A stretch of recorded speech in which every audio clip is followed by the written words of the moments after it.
guys, today we're going to read Henry and Mudge, the first book. This is one of our books from home, and it's well loved. Don't treat your books the way my children treat their books. All right. Actually, mine good. That one just got in the car, and then it got crumbled up into one of the things. Okay, so bring it on in.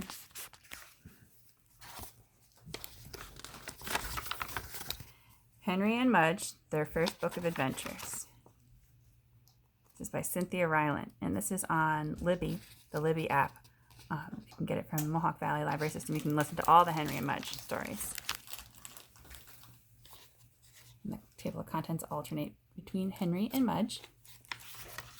Henry had no brothers and no sisters. "I want a brother," he told his parents. "Sorry," they said. Henry had no friends on his street. "I want to live on a different street," he told his parents. "Sorry," they said. Henry had no pets at home. "I want to have a dog," he told his parents.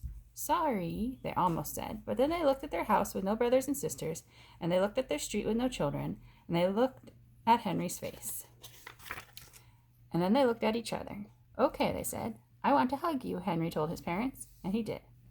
Henry searched for a dog. "Not just any dog," said Henry. "Not a short one," he said. "Not a curly one," he said. "And no pointed ears." Then he found Mudge. Mudge had floppy ears, not pointed, and Mudge had straight fur, not curly. But Mudge was short, because he's a puppy, Henry said. "He'll grow." And did he ever? He grew out of his puppy cage, he grew out of his dog cage, he grew out of 7 collars in a row. And when he finally stopped growing, he weighed 180 pounds. He stood there 3 feet tall, and he drooled. "I'm glad you're not short," Henry said. And Mudge licked him and sat on him. Henry used to walk to school alone. When he walked, he used to worry about tornadoes, ghosts, biting dogs, and bullies. He walked as fast as he could. He looked straight ahead. He never looked back. But now he walked to school with Mudge. And now when he walked, he thought about vanilla ice cream, rain, rocks, and good dreams. He walked to school, but not too fast. He walked to school, and sometimes backward. He walked to school and patted Mudge's head, happy. Mudge loved Henry's room.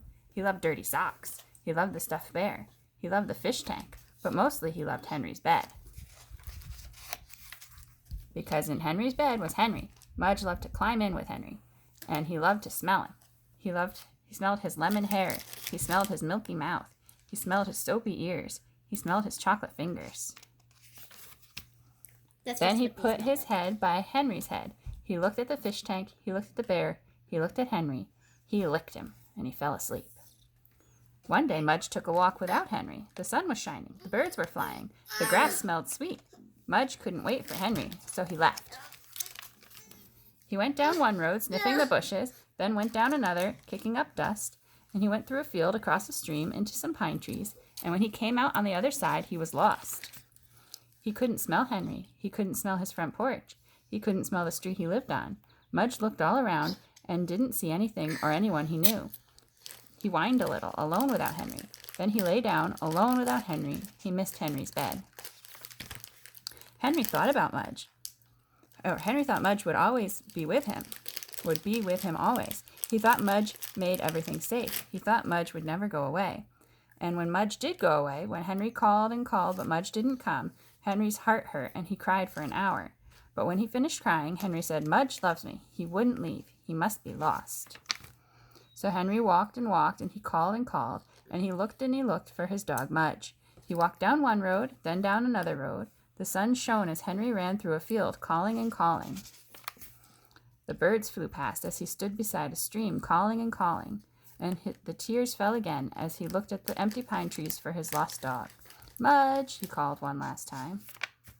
And Mudge woke up from his lonely sleep, then came running. Every day when Henry woke up, he saw Mudge's big head, and every day when Mudge woke up, he saw Henry's small face. And they ate breakfast at the same time, they ate supper at the same time, and when Henry was at school, Mudge just lay around and waited. Mudge never went for a walk without Henry again, and Henry never worried that Mudge would leave.